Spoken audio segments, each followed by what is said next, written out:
এদেরকে জাহান্নামের মধ্যে দিবে। এদের মধ্যে আল্লাহ পাক রব্বুল আলামিন যে ঈমানদারগুলোকেও জাহান্নামে দিবে, ফেরেশতাদেরকে একদিন ডাক দিয়ে বলবে, আল্লাহ এ ফেরেশতা যাও যাও জাহান্নামের মধ্যে যাও। যাওয়ার পর তালাশ করবা আমার কোন কোন ঈমানদার বান্দাগুলা জাহান্নামে। ওই বান্দাগুলাকে পাওয়ার পর আখরিজু মিনান নার, জাহান্নাম থেকে বের করবা। বের করার পর আদখিলুহুমুল জান্নাহ, ওই ঈমানদারগুলাকেও জান্নাতের মেহমান বানায়া দাও। ফেরেশতারা জাহান্নামে যায়, যাওয়ার পর তালাশ করে একদল ঈমানদারকে পায়। হাদিসে আসছে কান্নাহুমুল হুমাম। হুমাম শব্দের অর্থ কয়লা, সবগুলা কয়লার মতো কালি। ফেরেশতারা কয়, আল্লাহ না না, এই কয়লার মতো কালো মানুষ জান্নাতে দেওয়া যাবে না। আল্লাহ কয় কেন? কয় মাবুদ পরিবেশটা নষ্ট হবে। আল্লাহ কয় না না, এদেরকে জান্নাতের দরজার সামনে নিয়ে যাও। জান্নাতের দরজায় একটা গাছ আছে, গাছের নিচে একটা নদী আছে। এই নদীটাকে বলা হয় নাহরুল হায়াত। বাংলায় এর অর্থ হলো জীবন সাগর। কি সাগর? আল্লাহ বলবেন এই নদীতে তাদেরকে গোসল করাও। এদেরকে গোসল করানোর পর হাদিসের মধ্যে আসছে দুনিয়ার সবচাইতে সুন্দর মানুষের চাইতে আরো সুন্দর বানাইয়া আল্লাহ তাদেরকেও জান্নাতের মেহমান বানায়া দিবেন। আল্লাহ ফেরেশতাদেরকে বলবেন আর কোন ঈমানদার নাই। ফেরেশতারা জবাব দিবে, আল্লাহ আর তো কোন ঈমানদার তালাশ করে পাই না। আল্লাহ বলবে দেখ দেখ তালাশ করে। ফেরেশতারা কয় না আর পাই না। আল্লাহর নবী বলেন এমন কিছু ঈমানদার তখনও জাহান্নামে আছে যাদের ব্যাপারে নবী জানে না, ওলিরা জানে না, ফেরেশতারাও জানে না। চিটার মতো করে করে জাহান্নামের বিভিন্ন কিনারায় তারা পড়ে আছে। আল্লাহ নিজের কুদরতি পা বা কুদরতি হাত জাহান্নামে মারবে। মারার পর কোদাল, চিনেননি কোদাল, কোদাল দিয়া আপনারা যেইভাবে মাটি কাচান, ওই ঈমানদার বান্দাগুলা জাহান্নাম থেকে আল্লাহ কাচাইয়া সবগুলারে আল্লাহ বের করে ওই জীবন সাগরের মধ্যে চুবা দিয়া গোসল করাইয়া সবগুলাকে আল্লাহ জান্নাতের মেহমান বানায়া দিবেন। সবগুলাকে জান্নাতে দেওয়ার পর একজন বাকি আছে। কয়জন? কয়জন ঈমানদার বাকি? হাজার হাজার বছর জাহান্নামে জ্বলার পর ওই ঈমানদারের মনে আসবে, আল্লাহ এতদিন তুমি আমাকে জাহান্নামে রাখলা। মুসলিম শরীফের হাদিসের বর্ণনা, মাবুদ গো আমারও তো একটু জাহান্নামের বাহিরটা দেখতে মনে চায়। হাদিসটা শুনবেন, আমি বলে দেই, মুসনাদে আহমদ আর মুসলিম শরীফ দোনো কিতাব মিলায়া হাদিসটা বলতেছে। ওই বান্দা বের হওয়ার পর তার মনে মনে মনে হবে, আল্লাহ এতদিন আমাকে জাহান্নামে রাখলা, জাহান্নামের বাহিরটা কেমন একটু দেখতে মন চায়। আল্লাহ একদিন বলবে, কিরে তোর কি মন চায়? আল্লাহ তো জানে সব। মাবুদ একটু জাহান্নামের বাহিরটা দেখমু কেমন। আল্লাহ বলে এরপর আর কোনো কিছু আবদার করবি না তো? কয় না না, আর কোনো আবদার জানাবো না। আল্লাহ বলবেন যাও যাও জাহান্নামের বাহিরে যাও, দেখে আসো। ওই বান্দা জাহান্নামের বাহিরে যায়, যাওয়ার পর তাকায়, এইভাবে তাকায় দেখবে সামনে বিশাল বড় একটা ময়দান। ওই ময়দানটা দেখার পর ওই বান্দা তাকায় দেখবে ময়দানের ও পাশে একটা সুন্দর বাড়ি দেখা যায়। এটা হলো এক বর্ণনা। আরেক বর্ণনায় ওই বান্দা যখন দেখবে একটা গাছ, এই গাছটার কাছে বান্দার যাইতে মন চায়। আল্লাহর কাছে বলে, আল্লাহ গাছের নিচে আমি যাব। আল্লাহ বলে গাছের নিচে যাওয়ার পর আর কোনো কিছু চাইবা না তো? কয় না না, চাবো না। গাছটার কাছে যায়, যাওয়ার পর দেখে ওই গাছের মতো এত সুন্দর আর আরাম নাই।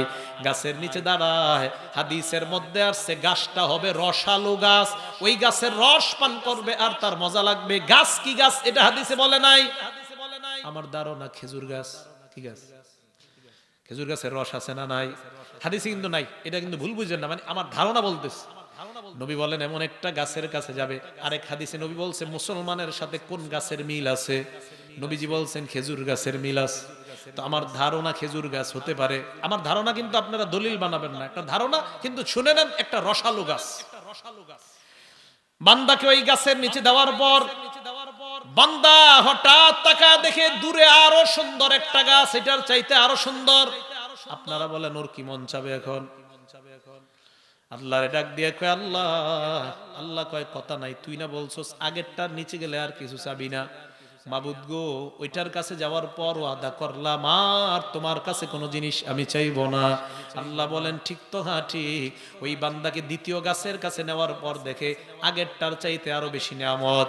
এবার ওই গাছের নিচে থাকতে থাকতে হঠাৎ দেখে আরেকটা গাছ, ওই গাছটা একদম জান্নাতের দরজায় দেখা যায়। ওই বান্দা আল্লাহর কাছে বলে, আল্লাহ, আল্লাহ কয় আমি জানি তুই কি বলবি, কিন্তু বলতে পারবি না, তুই না ওয়াদা করলি। আল্লাহর কাছে বলবে, আল্লাহ আমি ওয়াদা করলাম ওই গাছের কাছে একবার যাওয়ার পর আর কিছুই চাইবো না। ওই বান্দাকে আল্লাহ, মুসলিম শরীফের হাদিস, তৃতীয় গাছের কাছে যখন নিবে, গাছটা একদম জান্নাতের দরজায়, জান্নাতের দরজার ওই গাছের নিচে যাওয়ার পর, নিয়ামত ভোগ করার পর হঠাৎ তার কানে আওয়াজ আসে, জান্নাতের মধ্যে কিসের জানি আওয়াজ, ওই আওয়াজ বান্দার কানে পৌঁছে যায়। আপনারা বলেন এখন ওর কি মন চায়? হ্যাঁ, এটা এক বর্ণনা। আরেক বর্ণনায় ওই যে বাহিরে একটা মাঠ দেখছে, মাঠ দেখে দেখে বিশাল বড় একটা গেট, সামনে একটা বিশাল বড় বাড়ি। এটা মুসনাদ আহমদের বর্ণনা। তো আল্লাহর কাছে বলে, আল্লাহ একটু গেটটার কাছে যাই। আল্লাহ কয়ার পরে কার কিছু যাবো না, গেটের কাছে যায়। যাওয়ার পর দেখে অটোমেটিক গেট খুলে যায়। গেট খোলার পর এবার বান্দা তাকায় দেখে ভিতরে সুন্দর সুন্দর নারী দেখা যায়, বাড়ি দেখা যায়, সুন্দর ফল গাছ দেখা যায়, ফুল গাছ দেখা যায়। আপনারা বলেন ওর কি মন চায়? আল্লাহর কাছে ডাক দিয়া বলে, আল্লাহ আমি ওয়াদা করলাম ভিতরে একটা দৌড় দিয়া যাবো, আর একটা দৌড় দিয়ে বের হয়ে যাবো, আর আমি ওয়াদা খেলাফ করব না। ওই বান্দা ভিতরে যায়, যাওয়ার পর সামনে দৌড়ায়। আল্লাহ ডাক দিয়ে বলবেন এক বর্ণনা, এ থাম, বান্দা থামে না। আবার আল্লাহ বলবেন, কিফিয়া আব্দি, বান্দা তুমি থেমে যাও। বান্দা থামার পর আল্লাহ বলবেন, জান্নাত থেকে তাড়াতাড়ি বের হ। ওই বান্দা বলবে, আল্লাহ না না।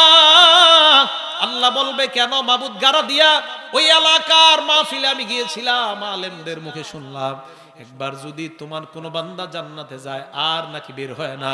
আল্লাহ, আলেমদের কথা যদি সত্য হয়, আমি কোনো না কোনো ভাবে ঢুকছি, আমি আর বের হব না। আল্লাহ কয়, যুক্তি তো ভালোই দিলি। নবীজি বলেন, এই যে বান্দার প্রতি দয়াগুলা, এগুলা আমার আল্লাহ ঘটাইতেছেন। আল্লাহ তার প্রতি রহম করায়া করায়া এইভাবে সামনে নিতেছেন। এক পর্যায়ে আল্লাহ বলবেন, তুই আমার কাছে চা, কি চাবি? ওই বান্দা বিভিন্ন মানুষের দরজায় গিয়ে নক করবে।